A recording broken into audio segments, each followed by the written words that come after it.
UP में मदरसों के सर्वे का काम भले ही 20 अक्टूबर को पूरा हो चुका हो, लेकिन मदरसों पर जारी सियासत थमने का नाम नहीं ले रही है। इस मुद्दे पर अपोजिशन योगी सरकार को निशाने पर लिए हुए है, जबकि योगी सरकार मदरसों को जदीद बनाने की दलील दे रही है। मदरसों में किस तरह की तालीम दी जा रही है, इसका जायजा लेने के लिए यूपी सरकार के वजीर अक़लियत फलाह दानिश आजाद अंसारी एक मदरसे में पहुंचे। यहाँ पर वजीर जी ने न सिर्फ मदरसे के हालात का जायजा लिया, बल्कि तलबा से भी बात की। दानिश अंसारी इसके बाद मदरसे की दूसरी क्लास में दाखिल हुए और तलबा से रियाजी समेत दूसरे मौज़ूआत पर चर्चा की।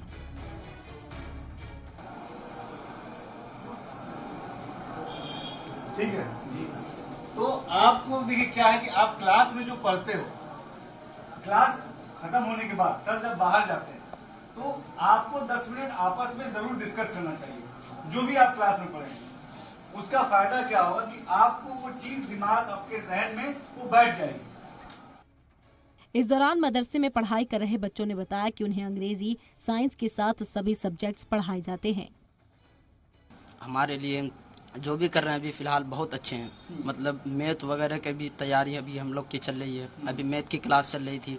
इससे पहले फिर जो दिन पहले आने वाले हैं उससे इंग्लिश सिखाई जाती है। फिर क्या कहते हैं आगे वाले दिन फिर हिंदियाँ भी सिखाई जाती है हम लोग को। बहुत अच्छे पढ़ाई होती है यहाँ। मदरसों के नाम पर यूपी में सियासी पारा रोजाना हाई हो रहा है।